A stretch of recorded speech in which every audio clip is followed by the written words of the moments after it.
Welcome to our channel. Kannada cine actor రణ్యారావు ఏకంగా 4 కాదు 5 కిలోలు కాదు, ఏకంగా 14 కిలోల బంగారం అక్రమంగా రవాణా చేస్తూ దొరికిపోయినట్టు తెలుస్తుంది. సో దీని గురించి డిస్కస్ చేద్దాం. ప్రస్తుతం మనతోటి సీనియర్ జర్నలిస్ట్ జగదేవ్ గారు ఉన్నారు. వెల్కమ్ చెప్పేద్దాం. Hi sir. హలో అండి. 1 కాదు 2 కాదు సార్, ఏకంగా 14 కిలోలు అంట. అలానే ఇట్లా తరచుగా వెళ్తూ వస్తూ ఉన్నారని కూడా వార్తలు వినిపిస్తున్నాయి. సో ఇప్పటికీ అసలుకి ఎంత ఇట్లా అక్రమంగా రవాణా చేసి ఉంటారంటారు, అసలుకి దీని గురించి ఏం చెప్తారు? ఈవిడ రణ్యారావు పేరు మధ్య నుంచి రమ్య కాదంట, రణ్యారావు రాణ్యారావు సంథింగ్. అంటే ఈవిడ కన్నడ ఫిల్మ్ ఇండస్ట్రీ, కానీ మీ ఫాదర్ ఒక పోలీస్ ఆఫీసరు డీజీపీగా కూడా చేశారు అన్నట్టు కూడా ఏదో వార్త ఉంది. మేబీ డీజీపీ గారు అమ్మాయి కాబట్టి ఎవరు పోలీసు జనరల్గా ఎప్పటికైనా పోలీస్ డిపార్ట్మెంట్ అంటే ఆ రెస్పెక్ట్ అది ఉంటుంది. రిటైర్డ్ వాళ్ళు ఐపీఎస్ ఆఫీసర్లు వాళ్ళకి ఎక్స్క్యూజ్ చేశారంటారా? మేబీ అట్లా ఉన్నాయో, లేదంటే అప్పుడు ఫాదర్ పొజిషన్లో ఉన్నప్పుడు తెలిసిన వాళ్ళ అధికారులు చూసి చూడనట్టు వదిలేశారో సంథింగ్ జరిగింది. మ్యాక్సిమం అంటే నేను విన్నది, నాకు ఐడియా ఉన్నంత నేను తెలుసుకున్న వరకు ఏంటంటే మెడలో ఒక 10 గ్రాములు 20 గ్రాముల వరకు ఎంతవరకు ఎక్స్క్యూజ్ చేస్తారంట ఆర్నమెంట్గా ఉంటే. అదే బిస్కెట్గా కానీ ఇంకేదేదిగా ఉంటే మాత్రం దాన్ని మినిమం ఇన్ని గ్రాములకు మించి ఉండకూడదని ఏదో లెక్క ఉంటుంది.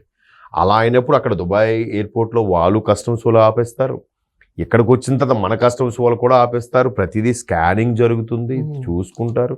మీరు బట్టల్లో పెట్టిల్లో ఎక్కడ పెట్టినా కూడా క్లియర్గా ఏం పెట్టారు ఏంటని సైడ్కి లాగి చెక్ చేసి మరీ వదులుతారు. ఇంటర్నేషనల్ ఎయిర్పోర్ట్ చెప్తున్నారు. డొమెస్టిక్కే అంతకే అబ్జర్వ్ చేసి, డొమెస్టిక్ చాలాసార్లు చూశాను కాబట్టి ఒక ఐడియా ఉంది. ఇంటర్నేషనల్ది అంతగా ఐడియా లేదు. ఎంత కీన్ ఇంకా ఎక్కువ అబ్జర్వేషన్ ఉంటుంది కదా దేశాలు మారుతున్నప్పుడు.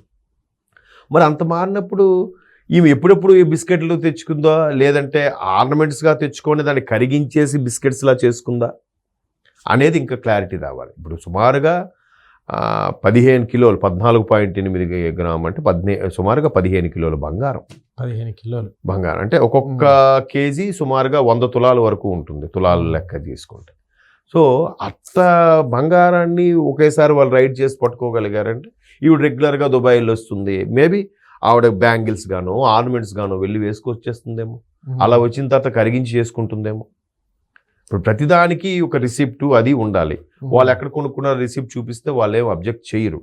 పైగా మెడలోని చెవులోని ఇవి చేతికి ఉండే ఉంగరాలను వీటికి పెద్దగా పట్టించుకోరు, వాళ్ళు అబ్జెక్ట్ చేయరు చెప్తున్నా.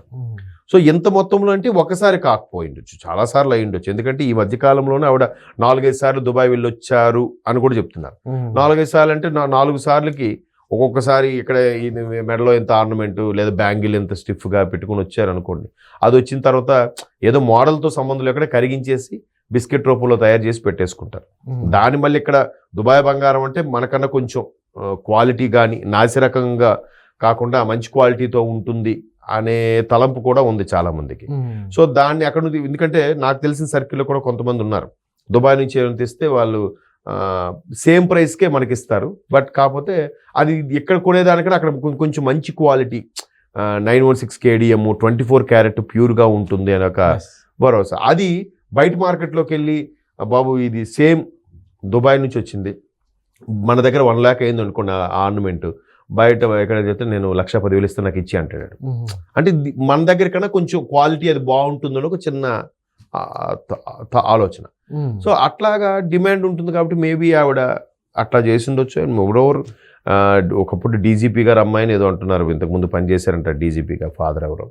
సో అట్లాంటి పరిచయాలు కూడా ఉండుండొచ్చు. కాకపోతే ఎవడో పడనివాడో, లేదంటే ఇవి ఇలా తీసుకొస్తున్నప్పుడు మధ్యలో డీల్స్ కమిషన్లు మాట్లాడేవాడు ఉంటాడు కదా, వాటాలు సరిగ్గా కుదరినప్పుడు కూడా ఒకటి గురించి ఒకటి చెప్పేసుకుంటుంటారు. అలా జరుగుండొచ్చు.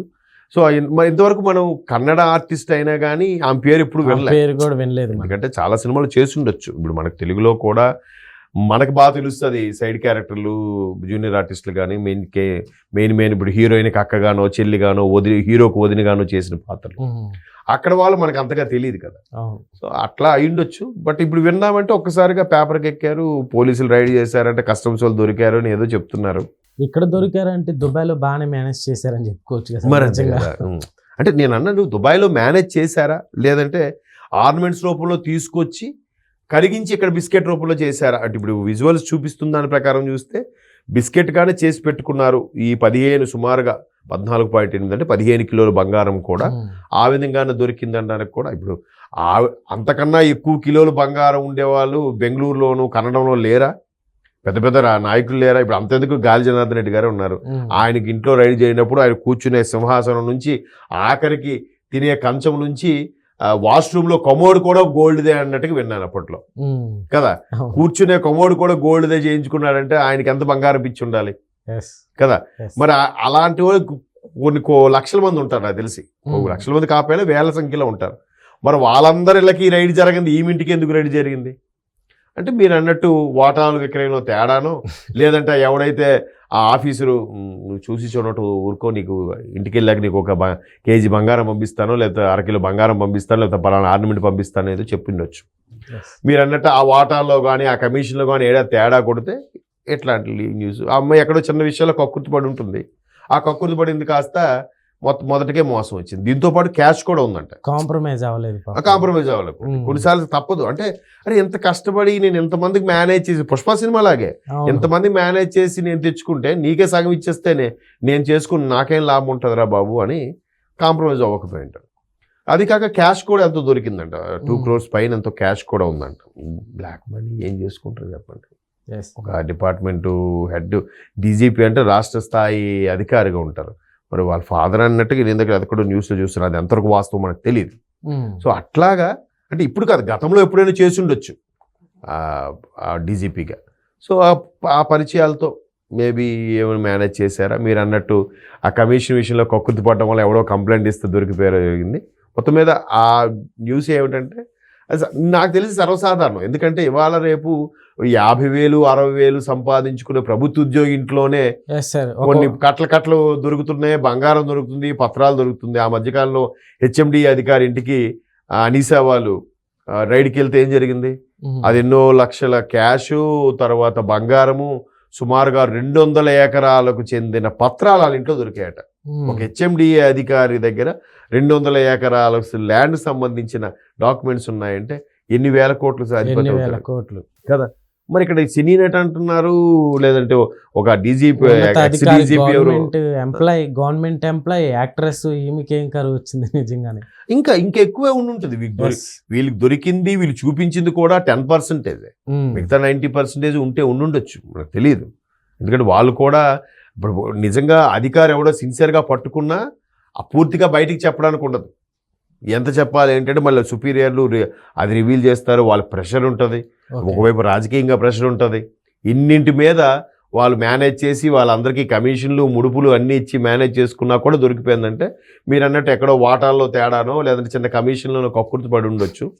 మొత్తానికి జైలు ఇవాళ మళ్ళీ బెయిల్ మీద వచ్చేస్తారు. అవి మళ్ళీ వాళ్ళ వాయిదాలు వెళ్తుంటాయి. మహా అయితే ఒక ఫైన్ ఏదో కడతారు, వచ్చేస్తారు. అయిపోయింది అంతే.